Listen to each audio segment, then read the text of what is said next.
Coucou les merveilles, c'est Chloé, je vous propose un tirage pour voir les énergies de la semaine du 14 juin. J'ai pris avec moi mon oracle du marcheur de papier. Si vous intéresse, vous pouvez encore le commander sur ma page Ulule. Il reste encore quelques jours avant la fin de la campagne. Je vous mettrai le lien dans la description. Donc je vous laisse vous concentrer sur cette semaine qui arrive. Et je vais vous montrer, j'ai fait comme d'habitude 3 tirages. Voilà, je vous montre. Le premier est ici.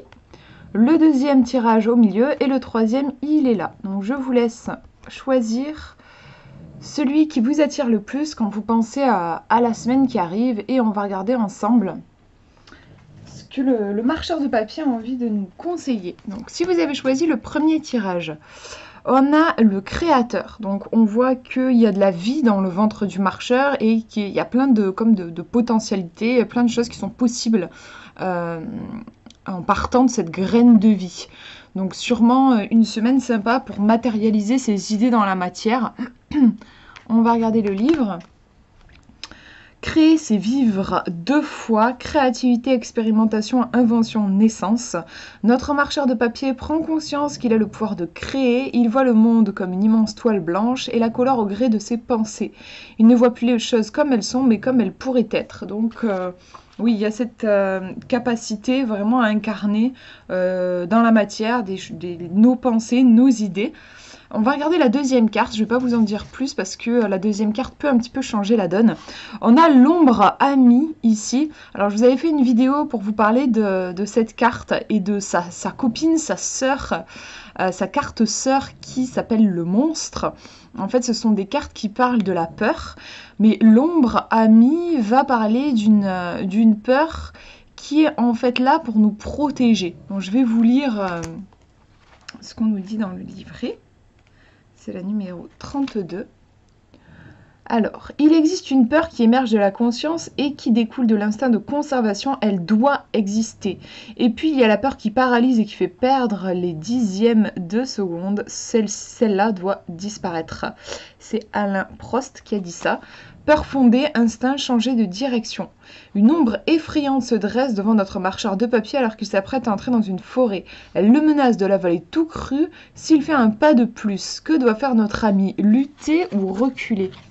Et si, en l'empêchant d'aller dans la forêt, l'ombre était en train de le protéger? Donc, c'est vraiment une carte qui nous parle des peurs qui sont là, en fait, pour nous protéger. Cette ombre, elle est un petit peu effrayante, mais c'est pour nous dire ne va pas dans cette direction parce que ce n'est tout simplement pas pour toi. Donc, qu'est-ce que ça donne si on assemble les 2 cartes? On a cette première carte qui est vraiment très ouverte, qui nous parle de création, plein de possibles.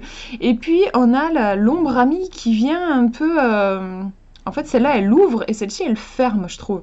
Elle vient tempérer en disant attention, c'est pas parce que vous ouvrez, c'est pas parce que vous avez un potentiel énorme et infini, énormément de capacités, c'est pas pour autant du coup que vous devez dire oui à tout, et notamment à des choses qui ne résonnent pas avec votre âme. Ce pouvoir créateur, il est précieux, il faut en prendre soin et il faut l'utiliser à bon escient, c'est-à-dire toujours quand ça résonne profondément en nous. Donc cette semaine, on vous demande peut-être de faire attention à ne pas accepter des choses, de faire par exemple des choses parce que vous le pouvez. C'est pas parce que vous pouvez le faire que vous devez le faire. Vérifiez bien que c'est quelque chose qui fait du sens pour vous. Si c'est pas le cas, déclinez l'invitation, la proposition. Donc c'est un tirage qui vous conseille en fait de vous recentrer sur vos valeurs pour créer une vie qui vous ressemble et pas une vie que les autres ont décidé pour vous. Je trouve qu'il y a un petit peu cette idée-là. Voilà pour ce premier tirage. Je vous montre le deuxième maintenant. Première carte. À dos d'escargot. Donc c'est une carte, je me suis inspirée de l'ermite dans le tarot.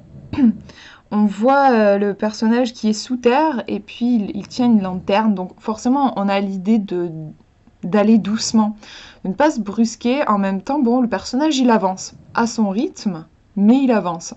On va regarder, donc c'est la numéro 35. Alors, qu'est-ce que ça nous dit ? Tout ce qui doit durer est lent à croître. C'est Louis de Bonald qui a dit ça. Mots-clés, force tranquille, patience, maîtrise et constance. Notre marcheur de papier voyage désormais sous la surface de la Terre sur son fidèle escargot phosphorescent. Il développe sa propre conception de l'espace et du temps. Il maintient son cap sans se presser. Il est sage et serein, il sait que tout va bien. Donc il y a ce côté, je fais mon petit bonhomme de chemin, je ne me base pas sur un truc extérieur en voyant par exemple que les gens vont plus vite que moi sur le plan extérieur. Non, je reste centrée sur moi, je fais juste mon petit bonhomme de chemin, quoi. On va regarder la deuxième carte. On a le cadeau suspendu. On voit le personnage qui est triste, malheureux, il regarde dans le trou là, et il voit pas qu'il y a un cadeau juste au-dessus de lui, qu'il y a de belles choses au-dessus. En fait, c'est une carte qui sort souvent quand on a tendance à être un peu pessimiste. On voit le côté noir des choses, on ne voit pas aussi la beauté de la vie, on est focalisé, oui, sur ce qui va pas. Donc c'est intéressant, je trouve, parce que à dos d'escargot, je trouve que c'est une carte qui est pas forcément, comment dire, c'est pas quelque chose qui est encouragé dans notre société. Je trouve qu'on est encouragé à se pousser toujours plus, à être toujours dans la course, à aller vite, à atteindre ses objectifs rapidement, tout ça. À dos d'escargot, c'est une carte qui est plus introvertie, qui est plus secrète, plus intime. Et c'est moins, je trouve, valorisé. Du coup, quand on est dans cette énergie à dos d'escargot, on peut aussi se juger. On peut fusionner avec le regard des autres et de la société et se dire je suis nulle, j'avance pas aussi vite que les autres.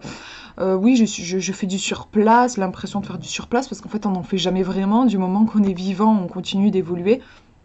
Mais voilà, on peut se sentir comme en décalage, en fait, avec la carte de l'escargot. On peut se sentir en décalage avec le reste du monde, comme si on était sur le bord de la route et qu'on voyait les voitures passer. Et voilà, on peut se sentir un peu seul, un peu abandonné. Ça, c'est le côté, c'est ce qui arrive, en fait, quand on se juge, quand on n'est pas aligné avec l'énergie à dos d'escargot, qui est une belle énergie, très positive en soi. Mais voilà, il y a le mental qui peut venir juger et qui ne voit pas le beau cadeau, le cadeau suspendu. Je pense que le cadeau ici, il est apporté par ce bel escargot phosphorescent. On ne voit pas ce chemin lent mais aussi profond. On est en profondeur, on est sous la terre. Et cette sagesse aussi, on ne voit pas ce qu'elle peut nous apporter. On est, oui, comme je disais, focalisé sur peut-être un plan plus superficielle au final. Donc c'est la numéro 2, je vais vous lire ce qu'on nous dit dans le livret. Hop, alors, lorsqu'une porte se ferme, il y en a une qui s'ouvre. Malheureusement, nous perdons tellement de temps à contempler la porte fermée que nous ne voyons pas celle qui vient de s'ouvrir, nous dit Alexander Graham Bell. En mots-clés, on a le deuil, le lâcher-prise, réorienter sa pensée.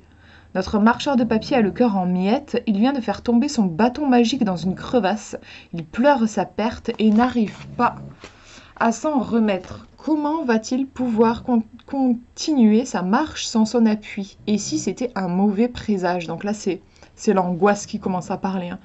Devrait-il interrompre son voyage? Le doute aussi. Pendant que notre ami se tourmente, il ne voit pas le cadeau que lui offre Dame Lune, pourtant suspendu au-dessus de sa tête. Donc c'est vrai aussi que quand on est dans cette énergie de l'ermite un petit peu, on peut oui être attaqué par des doutes aussi, se dire oui mais voilà, et si je restais indéfiniment dans cette grotte et du coup coupée du monde, que si j'arrivais jamais à éclore, si voilà, on peut avoir beaucoup de doutes qui apparaissent avec cette carte.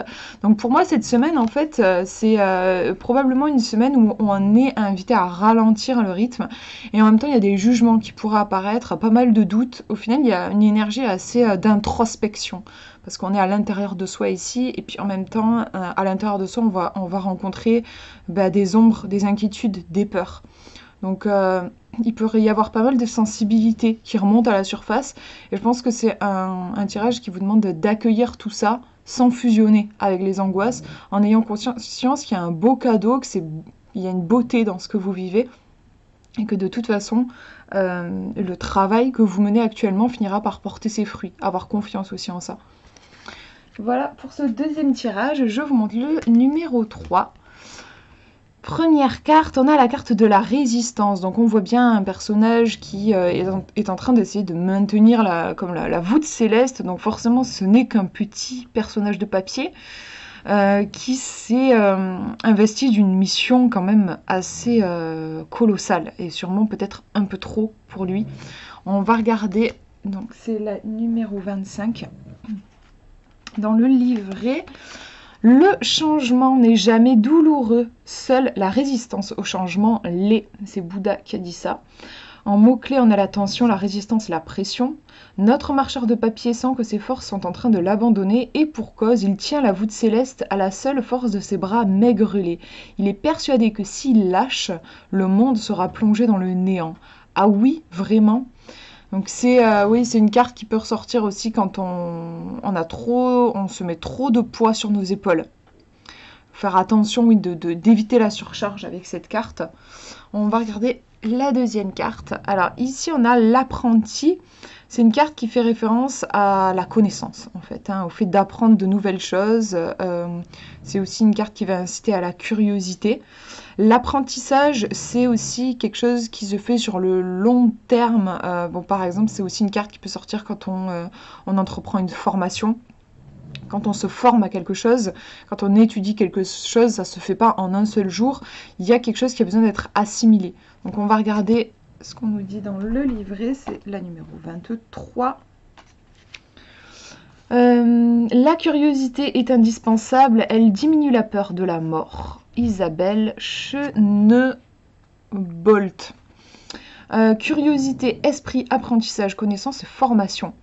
Notre marcheur de papier a décidé de se plonger dans les vieux parchemins de son maître magicien. Il a envie de tout connaître, de tout savoir. Il ressent une intarissable soif d'apprendre. Il veut percer les secrets de ce monde étrange et il ne s'arrêtera que lorsqu'il aura réussi à y donner un sens. Donc il y a une recherche aussi, oui, de sens. Il y a une recherche à la base de cet apprentissage. On veut comprendre les choses. Donc si on regarde les deux cartes, on a un personnage ici qui est clairement en lutte, oui, en résistance, qui se fatigue. En fait, je suis en train de réfléchir en vous disant, parce que j'avoue que j'ai du mal à relier les deux cartes, je vais peut-être en tirer une autre.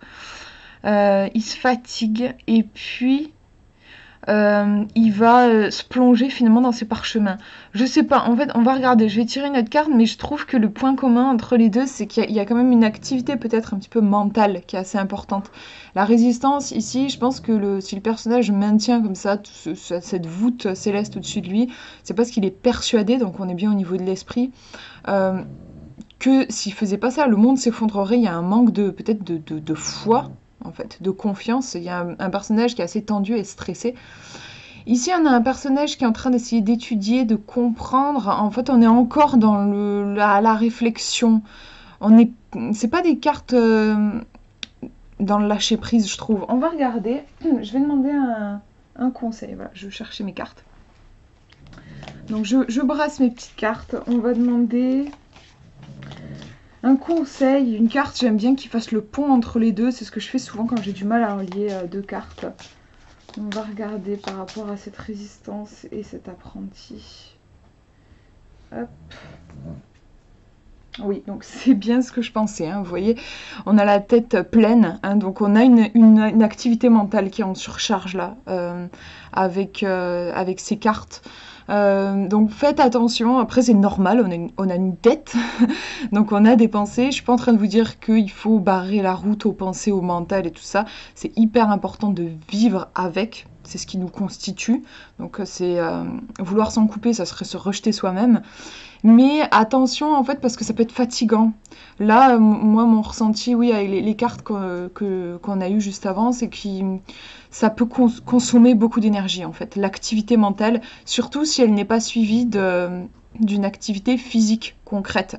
Je sais pas si ça vous est déjà arrivé, mais par exemple quand on a plein d'idées dans la tête, de choses qu'on doit faire, si on fait que ressasser ça, c'est épuisant. C'est finalement plus épuisant que si on se mettait, on s'attelait à faire une tâche. Pourtant, on se met en action physiquement. On pourrait dire que c'est fatigant de se mettre en action physiquement. Mais je trouve que c'est une fatigue qui pour le coup, qui n'est pas très saine quand on est juste dans notre tête, quoi. Donc, faites attention cette semaine. Si éventuellement vous sentez que vous avez une activité mentale qui est assez importante, canalisez-la en faisant quelque chose de concret. Donc par exemple, si vous pensez à plein de trucs que vous devez faire, bah, prenez une de ces choses, sortez-la de votre tête et faites-le concrètement. Ça peut être aussi, si vous aimez dessiner, faire la cuisine, enfin moi j'aime bien faire des activités, créer quelque chose, faire le ménage. On a tous notre façon de revenir un peu dans le réel et de canaliser cette pensée. Mais voilà, il pourrait y avoir cette semaine un besoin de revenir dans le réel, quoi. Parce que nos pensées peuvent un petit peu nous faire déconnecter, quoi. Voilà pour ces tirages, ben, j'espère que ça vous aura parlé. Je vous souhaite une très très belle semaine. Je vous fais de gros bisous.